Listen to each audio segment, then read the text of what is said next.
সহজ ভাষায় স্বাস্থ্য টিপসের জন্য এখনই সাবস্ক্রাইব করুন ডক্টর ম্যাডাম। একটা মুহূর্ত কল্পনা করুন, ভোরবেলা অ্যালার্ম বেজে উঠেছে, কিন্তু দিন শুরু করার বদলে আপনি বিছানায় কুঁকড়ে আছেন, তলপেট শক্ত করে ধরে, ব্যথা একটু কমার অপেক্ষায়। পরিকল্পনা বাতিল হয়, স্কুলে যাওয়া হয় না, অফিসে যাওয়া হয় না, জীবন যেন থেমে যায়। আর মনের গভীরে একটা প্রশ্ন জাগে, এটা কি স্বাভাবিক, নাকি আমার শরীরে সত্যিই কিছু ভুল হচ্ছে?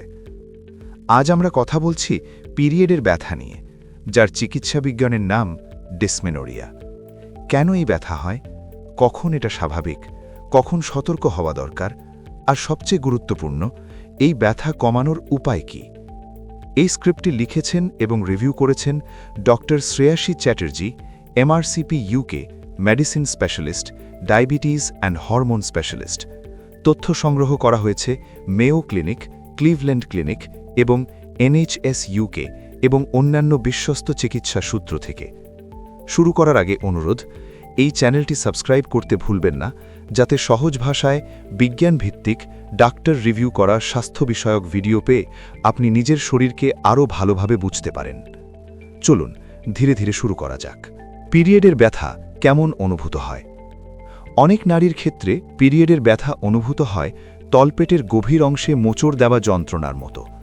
কখনো এই ব্যথা কোমরের দিকে ছড়িয়ে যায়, কখনো উরুর দিকেও নামতে পারে। দুবাইয়ের আয়েশার ক্ষেত্রে ব্যথা শুরু হয় রক্তপাত শুরু হওয়ার সঙ্গে সঙ্গে। স্পেনের মারিয়ার ক্ষেত্রে একদিন আগেই শুরু হয়।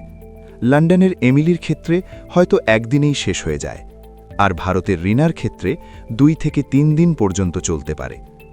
ব্যথার সঙ্গে আরও কিছু উপসর্গ দেখা দিতে পারে: বমি বমি ভাব, পেট ফাঁপা, অস্বাভাবিক ক্লান্তি, মন খারাপ লাগা বা সহজে চোখে জল আসা, মাথা ব্যথা, পাতলা পায়খানা, স্তনে ব্যথা সবই হতে পারে। এখানে একটি বিষয় খুব জরুরি, যদি ব্যথা হঠাৎ খুব তীব্র হয়, জ্বর আসে, অস্বাভাবিক স্রাব হয়, সহবাসের সময় ব্যথা লাগে অথবা পিরিয়ডের মাঝখানে রক্তপাত হয়, এগুলো উপেক্ষা করা উচিত নয়। শরীর তখন সাহায্যের সংকেত দিচ্ছে। ডিসমেনোরিয়া কি? ডিসমেনোরিয়া মানে হল ব্যাখ্যাযুক্ত মাসিক। এটি প্রধানত 2 ধরনের। প্রাইমারি ডিসমেনোরিয়া, এটাই সবচেয়ে বেশি দেখা যায়। এক্ষেত্রে জরায়ুতে কোনো রোগ নেই, কোনো সংক্রমণ নেই, কোনো গঠনগত সমস্যা নেই। সাধারণত কিশোরী বয়সে বা 20-র কোঠায় শুরু হয়। বয়স বাড়ার সঙ্গে সঙ্গে বা সন্তান জন্মের পর অনেক সময় ব্যথা কমে যায়। সেকেন্ডারি ডিসমেনোরিয়া, এই ধরনের ব্যথার পেছনে নির্দিষ্ট কারণ থাকে, যেমন এন্ডোমেট্রিওসিসের টিস্যু বেড়ে ওঠা বা জরায়ুর ভেতরে ফাইব্রয়েডের চাপ। সেকেন্ডারি ডিসমেনোরিয়ার ইঙ্গিতগুলো: আগে পিরিয়ড সহনীয় ছিল, কিন্তু এখন প্রতি বছর ব্যথা বাড়ছে। এটা গুরুত্ব দিয়ে দেখা দরকার। পিরিয়ডের কয়েকদিন আগে ব্যথা শুরু হলে, পুরো সময় জুড়ে চললে, রক্তপাত আগের তুলনায় বেশি হলে, পিরিয়ড অনিয়মিত হলে, সহবাসের সময় বা পিরিয়ডের মাঝখানে ব্যথা হলে ডাক্তারের কাছে যাওয়া জরুরি। পরীক্ষা কি দরকার হয়? অনেক কিশোরী ও তরুণীর ক্ষেত্রে কোনো পরীক্ষা দরকার হয় না, উপসর্গ শুনেই রোগ নির্ণয় করা যায়। কিন্তু যদি সেকেন্ডারি কারণের সন্দেহ হয়, তাহলে ডাক্তার শারীরিক পরীক্ষা করতে পারেন, আল্ট্রাসাউন্ড করতে পারেন এবং প্রয়োজনে আরও বিশেষ পরীক্ষা করতে পারেন। সবকিছুই নির্ভর করে উপসর্গের ওপর। স্বাভাবিকভাবে পিরিয়ডের ব্যথা কমানোর উপায়। এখন আসা যাক যেগুলো সত্যিই কাজে আসে। নড়াচড়া ও শারীরিক সক্রিয়তা, হালকা হাঁটা, স্ট্রেচিং, যোগাভ্যাস, এসব রক্ত চলাচল বাড়ায় এবং ব্যথা সৃষ্টিকারী রাসায়নিক কমাতে সাহায্য করে। পুরোপুরি বিশ্রাম অনেক সময় ব্যথা আরও বাড়িয়ে দিতে পারে।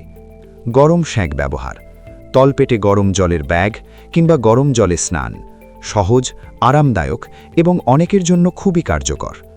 ব্যথানাশক ওষুধ, আইবুপ্রোফেন বা মেফেনেনিক অ্যাসিডের মতো অ্যান্টি ইনফ্ল্যামেটরি ওষুধ প্রোস্টাগ্ল্যান্ডিন কমিয়ে ব্যথা কমায়।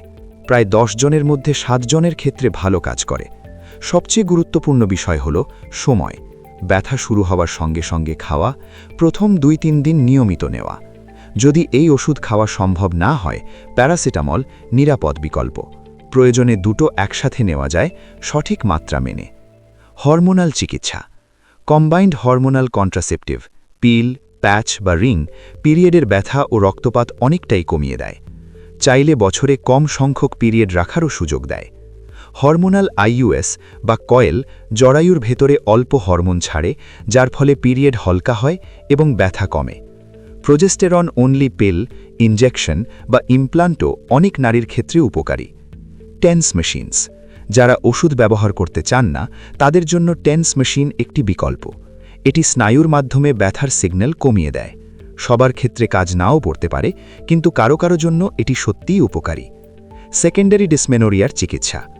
সেকেন্ডারি ডিসমেনোরিয়ার চিকিৎসা নির্ভর করে মূল কারণের ওপর। এন্ডোমেট্রিওসিস, ফাইব্রয়েড, সংক্রমণ প্রত্যেকটির আলাদা চিকিৎসা আছে। আর যত দ্রুত সমস্যা ধরা পড়ে ফলাফল তত ভালো হয়। নীরবে সহ্য করার জন্য আপনি তৈরি নন। শেষ কথা, পিরিয়ডের সময় হালকা ব্যথা স্বাভাবিক হতে পারে, কিন্তু এমন ব্যথা যা জীবন থামিয়ে দেয় তা স্বাভাবিক নয়। আপনার ব্যথা বাস্তব, আপনার অভিজ্ঞতা গুরুত্বপূর্ণ, আর সাহায্য পাওয়া সম্ভব। নিজের শরীরকে বোঝা সুস্থতার প্রথম ধাপ।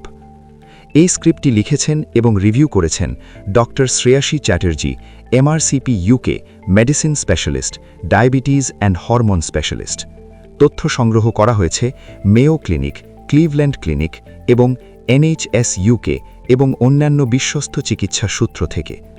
যদি এই ভিডিওটি উপকারী মনে হয় দয়া করে সাবস্ক্রাইব করুন এবং শেয়ার করুন, কারণ সচেতনতা থেকেই শুরু হয় সুস্থতা।